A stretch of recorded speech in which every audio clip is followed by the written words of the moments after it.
मुंबई की ठंड इस बार कुछ ज्यादा ही खामोश थी, जैसे पूरा शहर किसी ऐसे शख्स की कमी को महसूस कर रहा हो जिसने सिनेमा से कहीं ज्यादा रिश्तों को निभाया था। धर्मेंद्र। उनके निधन को 1 महीने से ज्यादा हो चुका है, लेकिन उनके घर की दीवारें अब भी उनकी आवाज ढूंढती है। और इसी खामोशी के बीच एक ऐसी कहानी बाहर आई है जो ना किसी प्रेस कॉन्फ्रेंस में कही गई, ना किसी इंटरव्यू में। ये कहानी है बॉबी देओल और हेमा मालिनी के बीच उस रिश्ते की जिसे हमेशा पर्दे के पीछे रखा गया, पर जो धर्मेंद्र के जाने के बाद अचानक सामने आ गया। बॉबी देओल जो हमेशा कैमरे के सामने मजबूत दिखता था, धर्मेंद्र के जाने के बाद बिल्कुल चुप हो गया था।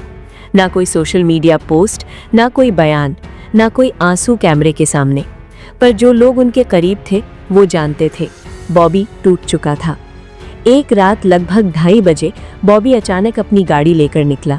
ड्राइवर को भी नहीं बताया कि कहाँ जाना है। सीधे रुका हेमा मालिनी के घर के सामने, दरवाज़ा जो बरसों से बंद था। हेमा मालिनी उस रात भी सो नहीं रही थी। 1 महीने से उन्हें नींद नहीं आ रही थी। जब डोरबेल बजी, उन्होंने सोचा कोई गलती से आया होगा, पर सीसीटीवी स्क्रीन पर जो चेहरा दिखा, वो चेहरा उन्होंने बरसों से इतने करीब से नहीं देखा था। बॉबी देओल। वो खुद ही बाहर आई और दरवाज़ा खोलते ही जो हुआ वो किसी फिल्म के सीन से कम नहीं था। बॉबी ने बस इतना कहा, माँ, आज मैं पापा के लिए नहीं, अपने लिए आया हूँ। और फिर वो फूट फूट कर रो पड़ा। वो माँ जो कभी माँ नहीं बन पाई। हेमा मालिनी ने बॉबी को सीने से लगा लिया। बरसों से उन्होंने इस रिश्ते को एक दूरी में रखा था, क्योंकि दुनिया सवाल पूछती थी और धर्मेंद्र हमेशा बीच में आ जाते थे। लेकिन अब धर्मेंद्र नहीं थे, अब कोई दीवार नहीं थी। बॉबी ने कहा, पापा जब जिंदा थे मैं हमेशा सोचता था अगर उनके बाद मेरी दुनिया बिखर गई तो मैं कहाँ जाऊंगा। आज पता चल गया। एक पुरानी डायरी। उस रात हेमा मालिनी ने बॉबी को एक पुरानी अलमारी तक ले जाकर एक डायरी दी, धर्मेंद्र की लिखी हुई। उसमें एक पन्ना था जो कभी किसी ने नहीं पढ़ा था। मुझे अफसोस है कि मैं अपने बच्चों को एक ही छत के नीचे नहीं रख पाया। बॉबी के लिए मेरे दिल में उतनी ही जगह है जितनी किसी भी बेटे के लिए होती है।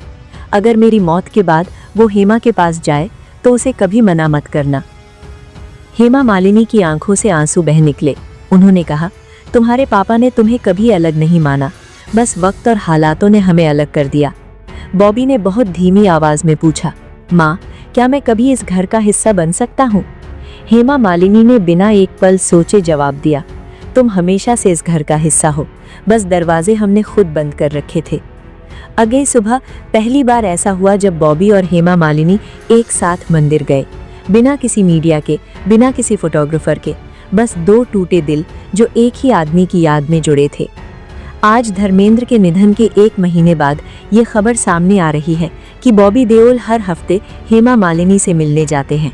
कोई पीआर नहीं, कोई कैमरा नहीं, बस चाय और बातें, पापा की, पुराने दिनों की और उस परिवार की जो अब 2 टुकड़ों में नहीं रहना चाहता। धर्मेंद्र दुनिया छोड़ गए, लेकिन जाते जाते वो टूटे रिश्तों को जोड़ गए। दोस्तों, बॉलीवुड में जितनी मोहब्बत की कहानियां लिखी गईं, उतना ही दर्द उसके पर्दों के पीछे दबा हुआ है। पर एक रिश्ता ऐसा है जिसे किसी ने कभी समझने की कोशिश नहीं की।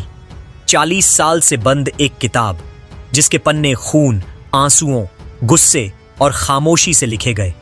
ये कहानी है एक जिद्दी बेटे और एक सुपरस्टार सौतेली मां की, सनी देओल और हेमा मालिनी की। आज हम उस सच्चाई का ताला खोल रहे हैं जिसे खुलते देखने के लिए पूरा बॉलीवुड तरसता रहा। एक रात और पूरा बॉलीवुड हिल गया। साल था 1980। धर्मेंद्र ही मैन, लाखों लड़कियों की धड़कन, लेकिन उनके लिए सबसे कीमती दुनिया थी उनकी पहली पत्नी प्रकाश कौर और उनके 4 बच्चे। उन बच्चों में एक था सनी, पंजाबी खून, सच्चा दिल और अपनी मां के लिए पिघल जाने वाला बेटा। पर एक शाम एक खबर घर में घुसकर सब कुछ तोड़ गई। धर्मेंद्र ने धर्म बदलकर हेमा मालिनी से दूसरी शादी कर ली। जिस घर में हंसी गूंजती थी वहां सन्नाटा उतर आया। एक बेटे का हीरो उसी रात उसका गुनहगार बन गया। 22-23 साल का सनी, जिसने अपने पापा को हीरो माना, उनकी इज्जत की, उनकी पूजा की। उसे लगा जैसे उसके पिता ने उसकी मां को दर्द की गठरी थमा दी हो। रोज मां की आंखों से चुपचाप गिरते हुए आंसू देखना किसी भी बेटे के अंदर तूफान खड़ा कर देता है। और फिर मीडिया ने आग भड़का दी। धर्मेंद्र ने पहली फैमिली को छोड़ दिया। सनी गुस्से में फट पड़े। घर में तनाव बढ़ा। एक बेटे का दिल टूट चुका था। वो काली रात जिसे आज भी कोई खुलकर नहीं बोलता। एक रात अफवाह उड़ती है। सनी देओल गुस्से में, लाल आंखों में बदला लिए हेमा मालिनी के जूहू वाले बंगले पहुंच गए। हाथ में चाकू लेकर पूरी इंडस्ट्री दहल उठी। स्टूडियो से लेकर मैगजीन ऑफिस तक सिर्फ एक सवाल, क्या धर्मेंद्र का बेटा अपराधी बनने वाला है? पर असली कहानी वो थी जिसे कोई जानना ही नहीं चाहता था। मां बोली और झूठ का गुब्बारा फूट गया। सनी की मां प्रकाश कौर, जो कभी मीडिया में नहीं बोली, उस दिन सामने आई। उन्होंने कहा, मेरा बेटा इमोशनल है पर गुंडा नहीं। वह वहां गया था क्योंकि वह टूटा हुआ था, हमला करने नहीं। मेरे बच्चों ने किसी औरत को कभी चोट नहीं पहुंचाई। सच्चाई साफ हुई। सनी के पास कोई चाकू नहीं था। यह सिर्फ सनसनी बनाने वालों का झूठ था। पर उस रात ने दो दिलों के बीच एक 12 साल लंबी दीवार खड़ी कर दी। 12 साल, दो लोग, एक शहर, पर अनजान जैसे दो ग्रह। इंडस्ट्री में सब जानते थे, अगर हेमा मालिनी किसी पार्टी में आती, सनी चुपचाप दूसरी दिशा में मुड़ जाते। अवार्ड शो में दोनों आमने सामने आ जाई तो एक खामोशी हवा को काटती हुई निकल जाती।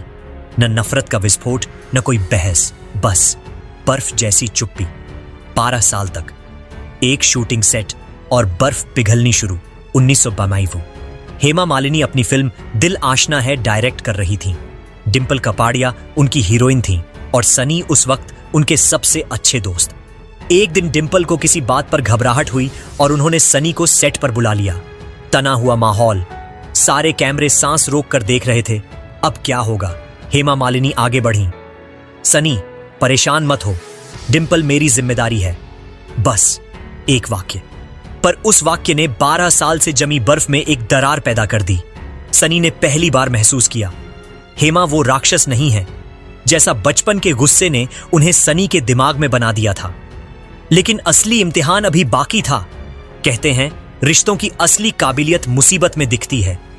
साल 2015, राजस्थान के दौसा में एक दिल दहला देने वाला एक्सीडेंट। हेमा मालिनी की कार बुरी तरह पलट गई। चेहरा लहूलुहान, आंख के पास गहरा कट। उनकी तस्वीरें देखकर देश तक हिल गया। धर्मेंद्र उस वक्त मुंबई में नहीं थे। देओल परिवार में अफरा तफरी मच गई। सबकी नजरें एक ही दिशा में थीं। सनी देओल क्या करेंगे? क्या वे अनदेखा करेंगे? क्या पुराना झर फिर लौटेगा?